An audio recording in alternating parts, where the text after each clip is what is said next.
For centuries, yin yang has been presented as something beautiful, calm, almost decorative. A symbol meant to talk about balance, while in real life, people continue to sabotage themselves, repeat choices that hurt, and act on impulse.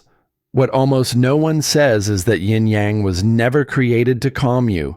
It exists to explain why you lose control of yourself, and why that happens precisely when you believe everything is fine. Everyone has lived this conflict, knowing exactly what should be done, and, even so, doing the opposite. Saying never again and repeating it, promising change and returning to the same place. This is not weakness, nor a lack of willpower. It is a poorly understood internal conflict between consciousness and impulse, between what you perceive and what your subconscious decides automatically. Yin Yang was born to make this conflict visible. Here is the part that unsettles people. Balance is not constant peace, nor the absence of pain. Balance is learning how to deal with opposing forces within yourself without being dominated by them. Ancient civilizations understood this by observing nature, human behavior, and power. When this psychological map becomes clear, something changes. You stop fighting yourself and begin to govern yourself. The question that remains is simple, but uncomfortable. If this symbol explains so much about you, why has almost no one ever explained it this way?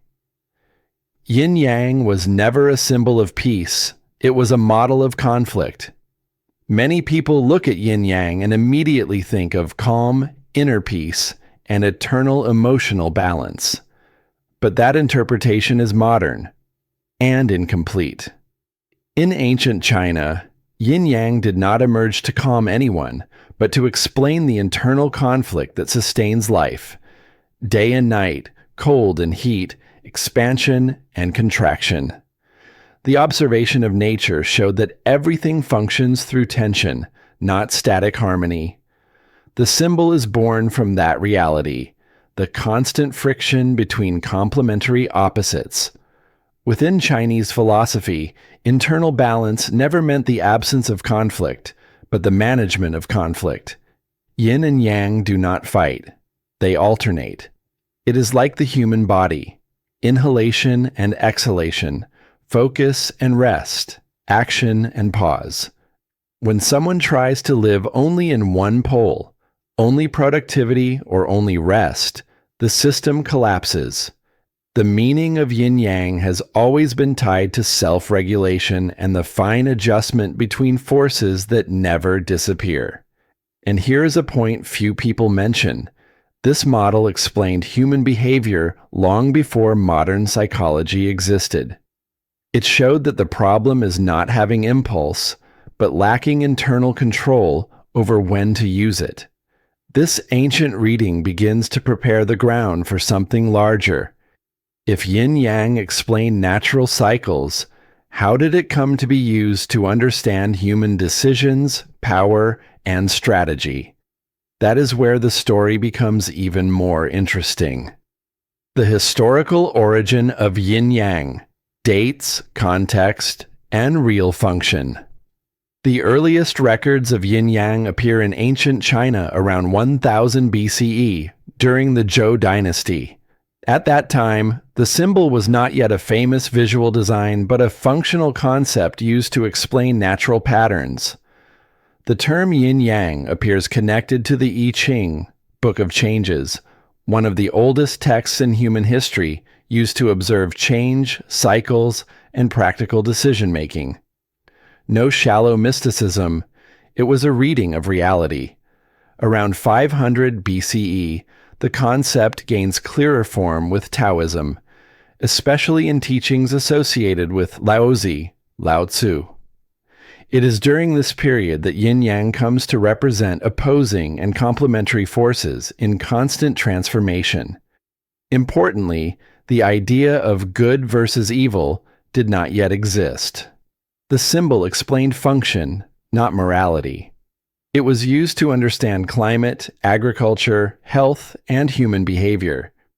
The circular design with two halves and a point in each, known as the Taijitu, becomes established between the 3rd century BCE and the 2nd century CE, during the Han Dynasty. The point within each side symbolized something revolutionary for the time. Every extreme carries the seed of its opposite. This visual detail summarizes a powerful psychological idea. When someone goes too far in one behavior, the opposite begins to form internally. This insight crossed centuries and remains relevant because it describes something universal: the human mind in constant oscillation. And when this historical foundation becomes clear, the symbol stops being abstract. It begins to be understood as a living tool, one that would soon be applied to war, leadership, and strategic decision-making, precisely where Yin Yang would demonstrate its most practical power. How ancient civilizations used opposites to understand nature, war, and power. When Yin Yang began to be applied beyond the observation of nature, it became a true tool of ancient strategy. In ancient China, it was understood that the same principles governing natural cycles also governed human decisions, power struggles, and leadership. Yin came to represent waiting, silence, and analysis. Yang represented action, advance, and force. There was no moral judgment, only an understanding of the right moment. Those who understood this made better decisions, with more awareness and less automatic reaction. This reasoning appears strongly in the writings of Sun Tzu, especially in The Art of War. He never taught attacking all the time or retreating forever. He taught how to perceive flow. Sometimes victory comes through advance, other times through waiting for the opponent to make a mistake. This is pure yin-yang applied to decision-making. In everyday life, the logic is the same. Insisting when the moment calls for pause leads to exhaustion. Retreating when action is required leads to regret. Wisdom lies in reading the field before acting. What is most striking is how this model still explains conscious leadership today. Good leaders know how to alternate firmness and listening, action and reflection. They do not live in extremes. They practice self-regulation, understanding when impulse helps and when it harms. And this strategic logic gradually moves from the external world into something far more intimate. If this works in wars and empires, what happens when this conflict takes place inside the human mind? That is exactly where the symbol gains a new layer. Why yin-yang appears so often in films without ever being named. Perhaps the clearest example of yin-yang in cinema appears in Kung Fu Panda. And this is no accident. The symbol appears visually, but more important is how it functions within the story. The main character only finds balance when he accepts his contradictions, his limits, and his psychological shadow. He does not win by eliminating internal conflict, but by integrating it. Strength without sensitivity becomes chaos. Sensitivity without action becomes stagnation. This is yin-yang explained in a simple, almost didactic way. In Star Wars, the logic is the same, but on a more epic scale. The Force is not a battle between good and evil, but between consciousness and impulse. Characters fall not because they are evil, but because they are dominated by automatic reaction. The mistake was never feeling anger or desire, but losing internal control over them. This is yin-yang beyond good and evil, presented as symbolic narrative accessible to millions. In The Matrix, the conflict becomes psychological and existential. Choice versus control, perception versus conditioning. Neo only changes when he develops self-awareness and breaks free from the subconscious autopilot. The entire film functions as a study in the psychology of symbols. When the mind stops oscillating between fear and aggression, clarity emerges. These films prove something important. Universal archetypes remain alive because they describe real conflicts within the human mind. And this prepares the ground for the most delicate question of all. What happens when this conflict is no longer on the screen, but inside you? Yin Yang. Within the human mind, shadow, impulse, and control. When Yin Yang leaves philosophy and enters the human mind, it stops being abstract and becomes uncomfortably practical. Inside every person exists a constant tension between consciousness and subconscious, between what is perceived and what reacts automatically. Modern psychology has given this many names, but the symbol already revealed it.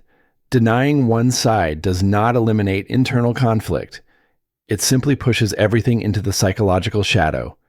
And what remains in the shadow tends to govern silently. Yin represents what is internal, sensitive, emotional, and unexpressed. Yang appears as action, decision, speech, and movement. When someone lives only in Yang, they become reactive, exhausted, and impulsive. When someone lives only in Yin, they freeze, avoid choices, and postpone life. Internal balance does not arise from eliminating one side, but from psychological integration between the two. That is where true self-regulation emerges. In practice, this shows up in the smallest daily moments, responding impulsively or pausing before speaking, acting from fear or from clarity, repeating patterns or making a new decision. Yin Yang in psychology shows that internal control is not repression, it is applied awareness. And when this awareness begins to form, an inevitable question arises. Perhaps the most important of all. What happens when this integration does not occur? Who takes control? When you do not integrate opposites, something else governs you. When Yin and Yang are not integrated, they do not disappear. They become disorganized. And every internal disorganization opens space for automatic decisions. At that point, impulse begins to speak louder than consciousness, and life slips into reaction mode. What is curious is that this is rarely perceived as loss of control. On the contrary, it usually feels normal. This is how the subconscious takes command without asking permission.